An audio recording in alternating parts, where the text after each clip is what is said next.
ஒரு கொள்ளையை திட்டமிட 10 ஆண்டுகள் தேவைப்படும்.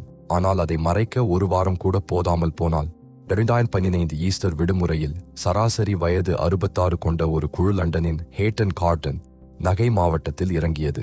அவர்கள் லிஃப்ட் தண்டை முடக்கினார்கள், கயிற்றில் இறங்கினார்கள், 3 இரவுகளாக வலுவூட்டப்பட்ட கான்கிரீட் சுவரை துளைத்தார்கள், 72 லாக்கர்களை காலி செய்தார்கள், 14 மில்லியன் பவுண்டு மதிப்பிலான தங்கம், வைரம், பணம் கொண்டு சென்றார்கள். தலைவன் பிரையன் ரீடர் முதல் இரவே கால்வலி காரணமாக திரும்பி சென்றான். ஆனால் அவனும் பிடிபட்டான்.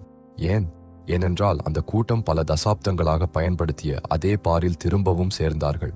கொள்ளை பற்றி சத்தமாக பேசினார்கள். காவல்துறை ஒவ்வொரு வார்த்தையும் கேட்டுக்கொண்டிருந்தது.